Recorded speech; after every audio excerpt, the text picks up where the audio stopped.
So mga ate at kuya, may mga kinakabahan na nga sa dalawang personalidad na ito, no? Isa ay ang dati nating pangulo and ang isa ay matinik na vlogger na maraming puting ahas, maraming nagtitiwala at nagbibigay ng info. Ngayon mga ate at kuya, sa dalawang pag-uusapan natin, Miss Maharlika and PRRD, I think yung mga puting ahas ay nagbibigay kay Miss Maharlika ng info, hindi lang kay Miss Maharlika, no? And maybe sa ibang vloggers.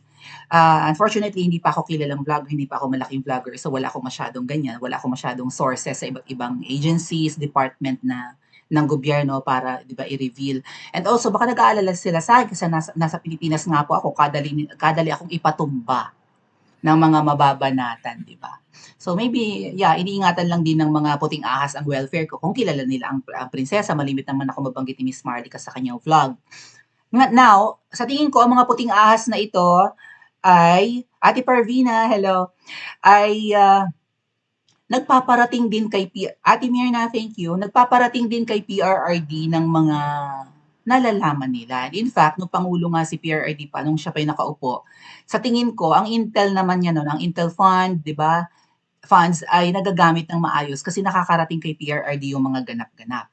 Pag-usapan muna natin si PRRD bago tayo tumawid kay Miss Maharlika kasi matindi yung vlog na naman ni Miss Maharlika kanina. Usaping gorgor na kasi mga ate at kuya, no? Nabanggit niya na may hitman. Mukhang ipapatumba talaga literal si Miss Maharlika dahil may mga pinapunta na raw sa US na mga birador, tirador, kung ano man ang tawag sa kanila. Alam niyo na, hitman. Or willing magbayad at kaya magbayad ng limpak-limpak para matiktikan, 'di ba? Ma-stalk si Miss Maharlika sa US and maipatumba. Kasi syempre, 'di ba? Marami namang sanggano diyan eh. Hanap buhay naman ng iba 'yan. So, kung gagastos sila ng say 10 grand, may kakagat niyan eh, 'di ba?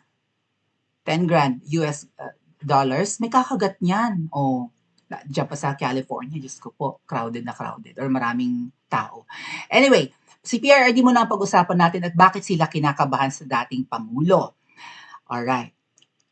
Mamaya natin puntahan mag-react tayo mamaya sa expose ni Miss Maharlika na nagpa-blatter na yata si Miss Maharlika, di ba? Nag-report na siya sa California police or something na ganun nga, na kung sakasakaling may mangyari sa kanya, ang ituturo ay si Queen Bee. Kilala niyo ba si Queen Bee? Abay, magtanong kayo dyan sa comment section kung hindi pa. Alam yan ng mga Mawinians, no? Yung matatagal na nating followers. Alright. So, eto yung nakita ko mga ate at kuya kung bakit may kinakabahan kay PR. Obvious naman kung bakit sila takot sa ating dating Pangulo. 'Di ba? Pinasuspend nga hindi lang yung program ng Gikan sa Masa na hino-host ni Pastor Quiboloy, pati na rin po yung buong stasyon. 1 month po yata yung suspension. But despite na pinatahimik ang ating Pangulo or inalisan ng platform, ang si PRD mukhang walang balak itong mag-vlog sa YouTube or sa Facebook or mag-conduct ng kanyang live. Dapat ganun, no?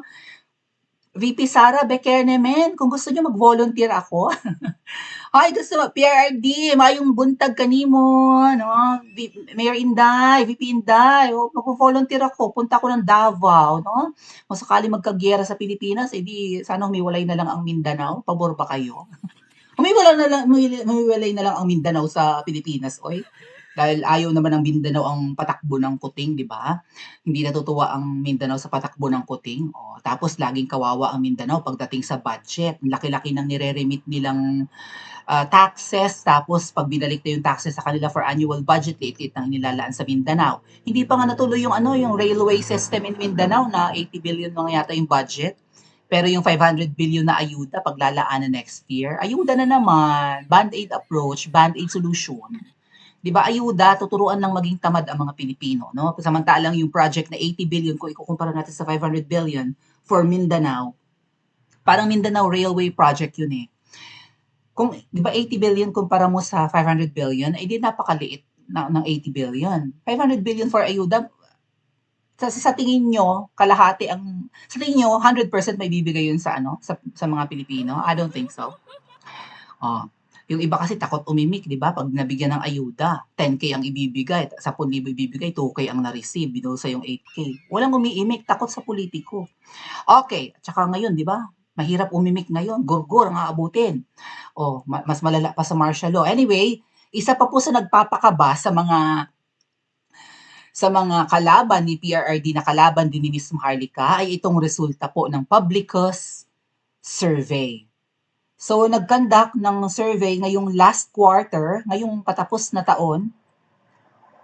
And ang top 1 po sa ito, kita naman, sa senatorial balls ay si PRRD. Zoom natin ha. Ayan o. Ayan. Parang ganun din naman. Ganun din kalaki. Top 1 si PRRD, mga ate at kuya.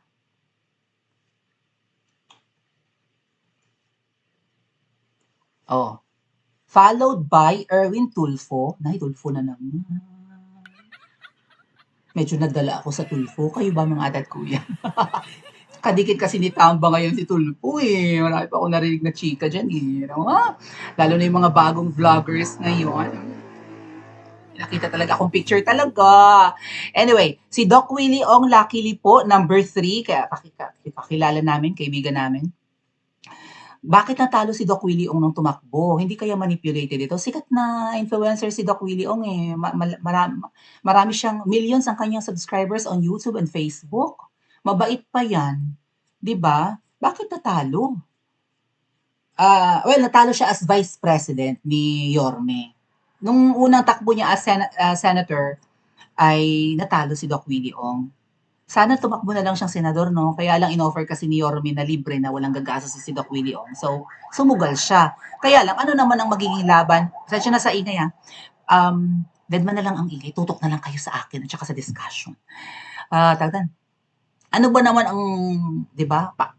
Ano ba naman ang lulugaran ni Doc Willie Ong kahit sikat siya kumpara kay VP Sara? Ay kung sa boto nga, nalamangan pa ni VP Sara si PBBM, di ba? 32 million si VP Sara eh. So ayan, si Senadora Amy, pasok pa rin sa banga, si Senator Bato, si Tito Sen. Oh, si Yorme pasok. Pangilan si Yorme? Pang-8? 1, 2, 3, 4. 1, 2, 3, 4. Pang-8 nga. Oh, Lacson, parang ayoko na. Si Lug, si BFF Lenlen, pasok! Si Gibo, pasok na, Gibo. Pia Cayetano, okay. Pwede. Diyos ko, ginoo ko. Si BFF Lenlen ko, pasok sa banga. Well, kapag tumakbo po si Yorme, baka manalo siya, no? Kasi lalo lumalaki. May channel na rin si Yorme. Malimit ako manood ng kanyang vlog kahit kahit hindi siyang sinuportahan ko last year, nanonood ako ng vlog niya, naaaliw ako sa vlog niya. Okay. So, yan ang kinakabahan ng iba. At saka sabi dito nung Lapu-Lapu, dagan nyor, please lang. Anong nyor? Junior, hindi naman siguro, no? Takbo na daw Tatay Digong. Oh, top 1 pa rin kahit pinatatahimik si PRRD, mga ate at kuya, kahit walang platform, kahit hindi makapag-vlog araw-araw, 'di ba? Hindi napapanood ng Pilipino, ganyan nga, sinuspend yung, hindi lang yung program, mismong channel pa. Oh, Anes Ite. Okay. So, eto nga pala ha, patungkol kay PRRD. Binabanatan niya yung MTRCB. Oh. Nag-violate daw ng constitutional rights ni PRRD, karapatan niya, di ba?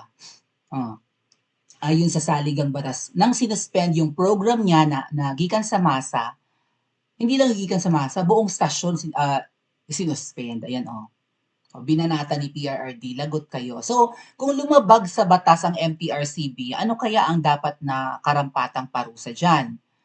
Kung mali ang naging, di ba, yung naging desisyon ng MTRCB, kung mali ang ginagawa, ano ang dapat gawin? Dapat na bang i-abolish ang MTRCB? Dapat na bang tanggalin sa pwesto? Yung Lala Soto ba yun? Anak ni Soto yun, Tito Sen. Medyo hindi ko rin gusto si Tito Sen kahit napasok siya dito sa top 12 senatorial balls ha. Kasi nung binigay ni Attorney Glenchong sa kanya yung proposed na yung hybrid election, biro mo Senate President siya nun, tapos hindi nagawa ng paraan na magkaroon tayo ng hybrid election. At kahit na si Senadora Amy yung yung chairman ng, 'di ba, ng electoral reform ay wala ring nagawa. So ano yun, ang mga senador natin, mga inutil. Kaya ayoko na ng Soto, pasensya na sa mga fans ni Tito Sen ha. Tagal-tagal na rin niya as senador, parang wala naman siyang impact sa buhay natin. Oh, anyway, ayan. Eto pa mga ate at kuya, na medyo valid yung point ni Adrian Pascual dito. How do you solve a living legend as a problem? Paano mo nga naman, di ba, sosolusyonan ang problema na isang alamat na nabubuhay? Parang ganun yung ibig sabihin. Buhay na alamat si PRRD, yan nga po.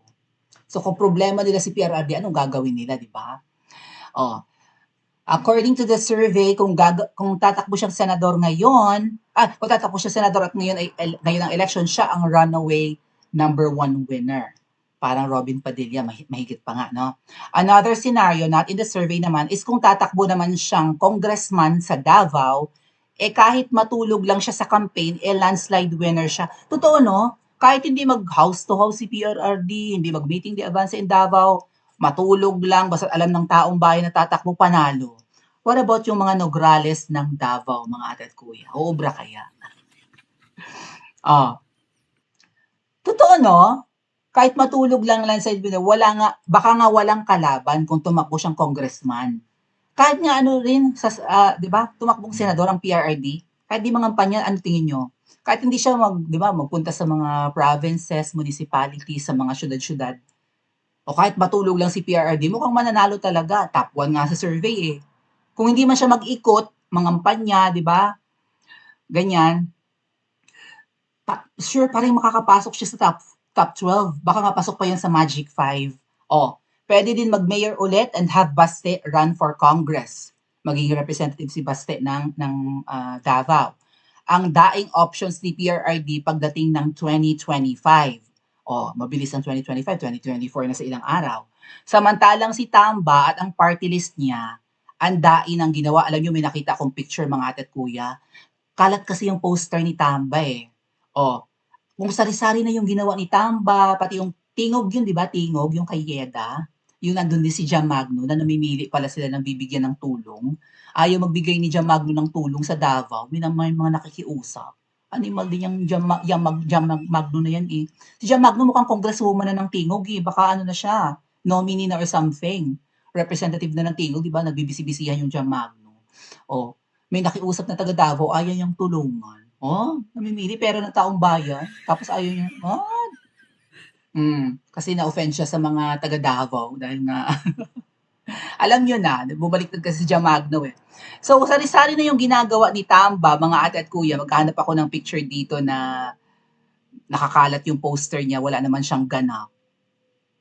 Pero hindi pa rin mabango, wala nga sa listahan ng top 12 eh. Ay, nawala yung ano yun. Hindi ko nakita yung, hindi ko na-save. Nakita talaga ako mga ate at kuya na poster ni Tamba na wala namang ganap. Nakabalandra ang poster ni Tamba sa kung saan-saan eh, wala namang ganap. Anyway, hindi ko makita.